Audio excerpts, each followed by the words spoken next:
देवेंद्र फडणवीसांना केंद्रात जावंच लागेल, त्यांना केंद्राची जबाबदारी घ्यावी लागेल। फडणवीस वारंवार दिल्लीमध्ये त्यासाठीच जात आहेत। अमित शहा यांच्याबरोबर फडणवीसही दिल्लीमध्ये काम करायला तयार नाहीत। फडणवीसांच्या दिल्लीवारीवर संजय राऊतांची प्रतिक्रिया। विरोधी पक्ष झोपी गेलेले जागे झाले, त्याचा आनंद। विरोधी पक्षाने त्यांची भूमिका नीटपणे मांडल्यास त्यांच्या भूमिकेचं समर्थन करेन। प्रसाद लाड यांची खासदार भेटीवर प्रतिक्रिया। काश्मीरी पंडितांना स्वातंत्र्य दिन साजरा करता आला नाही। काश्मीरी पंडितांनी बाहेर पडू नका अशी गृह विभागाने नियमावली काढली होती। संजय राऊतांची प्रतिक्रिया। तर कलम 370 हटवल्यामुळे राऊत काश्मीरला जाऊ शकले, नवनाथ बन यांचं प्रत्युत्तर। पुण्यामध्ये रुपाली चाकणकरांच्या द नाईन्स नावाच्या हॉटेलचा शुभारंभ। द नाईन्स हॉटेलचं 2 दिवसांपूर्वी उद्घाटन आमदार जयंत पाटील, आमदार सुनील शेळके आणि इतर प्रमुख नेते उपस्थित होते। व्यवसाय कोणी कोणता निवडावा, ज्याचं त्याचं स्वातंत्र्य, मात्र कधी काळी महिला आयोगावर राहिलेल्या बाईंनी बार उघडावा का? सुषमा अंधारे यांची महिला आयोगाच्या माजी अध्यक्षा रुपाली चाकणकर यांच्यावर टीका। हॉटेलसाठी चाकणकरांनी 60 कोटी कुठून आणले? चाकणकरांना पुण्यातील मुलांचं वाटोळं करायचं आहे का? संगीता तिवारींचा सवाल। चाकणकरांचं हॉटेल आहे, पब आहे आणि आता का डान्स बार आहे याची माहिती घ्यावी लागेल, तिवारींचं वक्तव्य। मराठा समाजाचे नेते मनोज जरांगे पाटील यांचे प्रश्न सरकारने समजून घेतले। भाजप आमदार प्रसाद लाड यांची माहिती। काही अधिकारी मागण्या ऐकत नसल्याची त्यांची भूमिका होती, मात्र सरकार सर्व समाजांच्या मागे खंबीरपणे उभे। प्रसाद लाड यांची प्रतिक्रिया। ओबीसी क्रीमी लेअरच्या निकषांबाबत पेच सोडवण्यासाठी सुप्रीम कोर्टात विशेष खंडपीठ। सॉलिसिटर जनरल तुषार मेहताने विषय गांभीर्याने मांडला। सरन्यायाधीश सूर्यकांत यांनी विशेष खंडपीठ स्थापनेला संमती दिली। पुण्याच्या मांजरीमध्ये आदिवासी विद्यार्थ्यांचे 14 दिवसांपासून आंदोलन सुरू। राज्य शासनाने वयाच्या अटीवर स्थगिती दिली, मात्र इतर मागण्यांसाठी आंदोलन सुरूच। उपोषणाच्या दरम्यान आणखी एका विद्यार्थिनीची प्रकृती खालावली। आदिवासी विकास मंत्री उईके आज पुण्यातील आंदोलकांची भेट घेणार। आदिवासी विद्यार्थ्यांच्या मागण्यांबाबत मंत्री उईके यांच्याशी चर्चा करणार। आंदोलक विद्यार्थ्यांच्या मागण्यांबाबत सरकार सकारात्मक आहे। पुण्याच्या मांजरीमधील शासकीय आदिवासी मुलांच्या वसतिगृहाची दुरावस्था समोर। एका खोलीमध्ये 9 ते 10 विद्यार्थी। अस्वच्छता आणि पावसाळ्यातील गळतीमुळे विद्यार्थ्यांचे हाल। अभ्यासिकेची देखील अवस्था बिकट। नागपुरातील आदिवासी विकास विभागाच्या कार्यालयामध्ये विद्यार्थ्यांचं आंदोलन सुरू। वसतिगृहामध्ये वयाची अट रद्द केल्याचा GR येत नाही तोपर्यंत आदिवासी विद्यार्थ्यांचं आंदोलन सुरू राहणार। विद्यार्थ्यांचा आक्रमक पवित्रा। एमपीएससीकडून औषध निरीक्षक पदाची भरती प्रक्रिया रद्द। पेपरफुटीच्या आरोपानंतर एमपीएससीचा मोठा निर्णय। लवकरच फेरपरीक्षा होणार असल्याची माहिती। पेपर लीकनंतर रोहित पवारांकडून एमपीएससी आयोगावर ताशेरी। राज्यभरामध्ये एजंटमार्फत 40 लाखांना पेपर विकला गेल्याचा गंभीर आरोप। आयोगाच्या अध्यक्षांच्या राजीनाम्याची मागणी। औषध निरीक्षक परीक्षा रद्द केल्यानंतर अभिमन्यू पवार आक्रमक। प्रश्नपत्रिका फुटलीच कशी? अभिमन्यू पवारांचा एमपीएससीला सवाल। एकाच उमेदवाराला पेपर मिळाला की अनेकांना फायदा झाला। प्रश्नपत्रिका फुटीचा सविस्तर अहवाल जाहीर करण्याची अभिमन्यू पवारांची मागणी। पंतप्रधान नरेंद्र मोदी उद्या देशभरातील युवा खेळाडूंशी संवाद साधणार। राष्ट्रीय क्रीडा दिनाच्या निमित्तानं देशभरातील संवादाचं आयोजन। व्हीसीद्वारे पंतप्रधान सर्व खेळाडूंशी संवाद साधणार। देशभरातील 8 लाखाहून अधिक युवक आणि खेळाडू यामध्ये सहभागी होणार। पंतप्रधान मोदींच्या अध्यक्षतेखाली 53वी प्रगती बैठक संपन्न। रेल्वे, रस्ते, वीज क्षेत्रामधील 6 पायाभूत सुविधा प्रकल्पांचा आढावा। 9 राज्यातील प्रकल्पांची गुंतवणूक 30,000 कोटींपेक्षा अधिक। पायाभूत प्रकल्पांकडे एकात्मिक पद्धतीने पाहण्याचे निर्देश। पंतप्रधान मोदींना फार काम झेपत नाही। पंतप्रधान मोदींची प्रतिमा घसरली आहे। मोदींच्या मंत्रिमंडळातील 99% मंत्री अकार्यक्षम। शिवराजसिंग चौहान, गडकरी मोठी नावं, पण बाकी सर्व राम भरोसे चाललंय। संजय राऊतांची मोदी सरकारवर टीका। अमरावतीच्या स्त्री जिल्हा रुग्णालयामधील 3 बालकांच्या मृत्यूचं प्रकरण। विजय वडेट्टीवारांकडून रुग्णालयाची पाहणी। सुषमा अंधारे सुद्धा आज पाहणी करणार। अमरावती जिल्हा स्त्री रुग्णालयामधील 3 बालकांच्या मृत्यू प्रकरणी धक्कादायक माहिती समोर। रुग्णालयामधील फायर सेफ्टी यंत्रणा मॅन्युअल मोडमध्ये होती। फायर यंत्रणा ऑटोमॅटिक असती तर घटना टळली असती अशी चर्चा।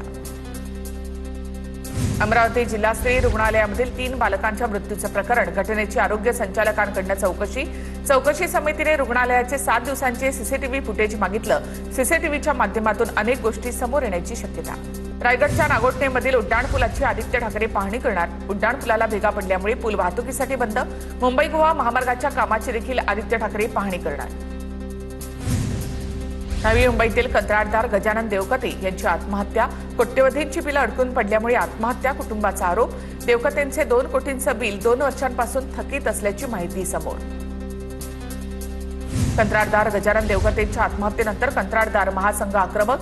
8 दिवसात रस्त्यावर उतरून आंदोलन करू, कंत्राटदार महासंघाचा सरकारला इशारा. मधील सेना भवनासमोर सणासुदीच्या पार्श्वभूमीवर शिंदेंची शिवसेना, ठाकरेंची शिवसेना, मनसे आणि भाजपमध्ये बॅनर वॉर. नारळी पौर्णिमा, दहीहंडी, गणपतीसाठी मोफत बस सेवेच्या बॅनरमधून मतदारांना आकर्षित करण्यासाठी राजकीय पक्षांमध्ये चुरस.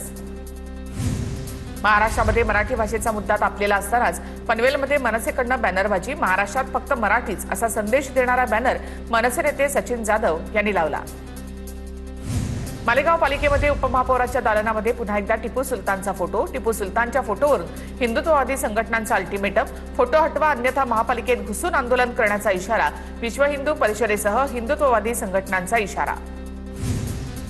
मुंबईतील वडापाव विक्रेत्यांनी तुकाराम मुंडेंची धास्ती घेतली. वडापाव विक्रीसाठी नवे नियम लागू. वरळीच्या मंचेकर वडापाव स्टॉलवर वृत्तपत्रांचा वापर बंद. वडापाव बांधण्यासाठी आता बटर पेपरचा वापर सुरू. नांदेडमधील मराठा ग्रामस्थ आज वीज वितरण कंपनीच्या विरोधामध्ये आक्रमक. वीज बिल भरू नका, ग्रामसभेत एकमतानं ठराव मंजूर. वीज पुरवठा वारंवार खंडित होत असल्यामुळे ग्रामस्थ वीज वितरण कंपनीच्या विरोधात आक्रमक. साखरेचे दर वाढल्यानंतर रत्नागिरीमध्ये साखरेचा तुटवडा. रत्नागिरी जिल्ह्यामधल्या साखरेचे दर 72 रुपयांवर. 4 दिवसांपासून साखर उपलब्ध होत नसल्याची दुकानदारांची माहिती. सावर्डे, संगमेश्वर, धामणी, आरवली अशा ग्रामीण भागामधल्या दुकानांमध्ये फक्त 2 ते 3 दिवस पुरेल एवढीच साखर शिल्लक आहे. भुलेश्वर घटनेनंतर नवी मुंबई महापालिकेचा प्लॅन तयार. सर्व विभागांचे अधिकाऱ्यांना बोलावून रणनीती ठरवली. पुढच्या वर्षी लहान मूर्तीसाठी स्पर्धा राबवणार. महापौर सुजाता पाटील यांची माहिती.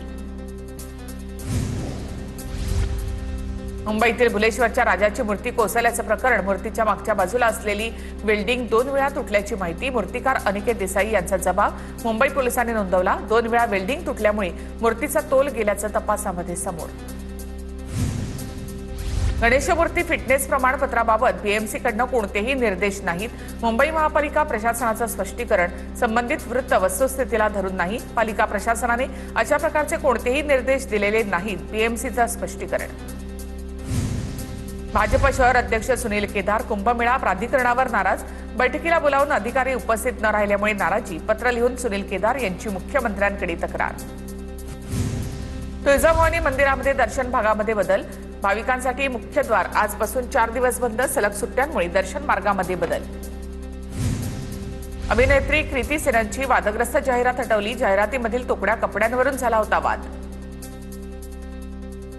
पालघर शहरामध्ये ईद ए मिलादचा उत्साह. विविध मुस्लिम वस्त्यांमध्ये सुद्धा ईद ए मिलाद निमित्तानं जुलूस.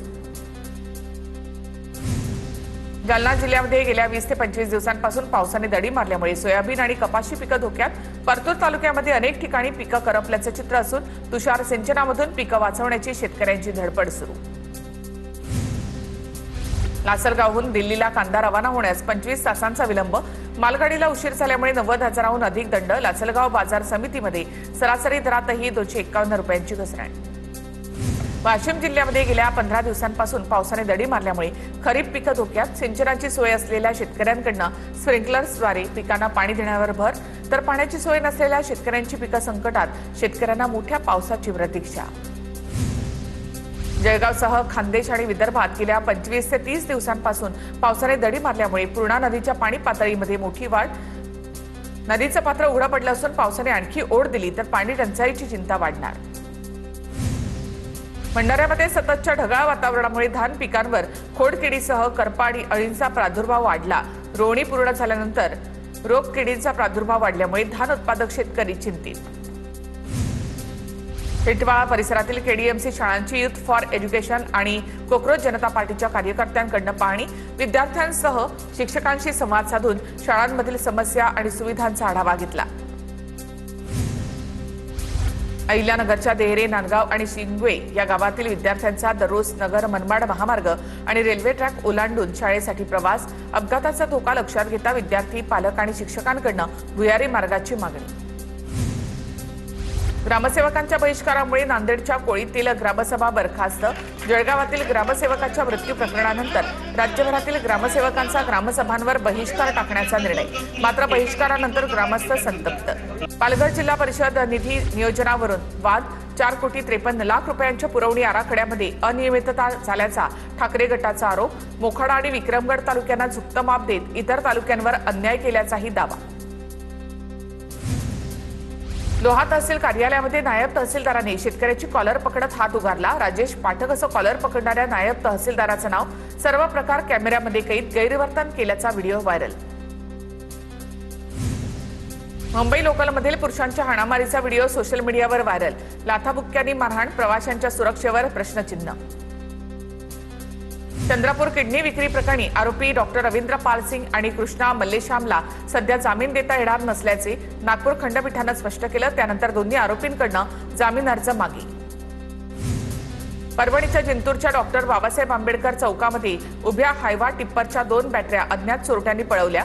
चोरीची घटना सीसीटीव्हीमध्ये कैद. फुटेजच्या आधारे पोलिसांकडनं चोरट्यांचा शोध सुरू. गडचांदूरच्या राजीव गांधी चौकातील पेट्रोल पंपावर चोरट्यांनी 1,02,000ची रोकड केली लंपास. 3 कर्मचारी झोपलेले असताना घडलेली चोरी सीसीटीव्हीमध्ये कैद. फुटेजच्या आधारे पोलिसांकडनं आरोपीचा शोध सुरू.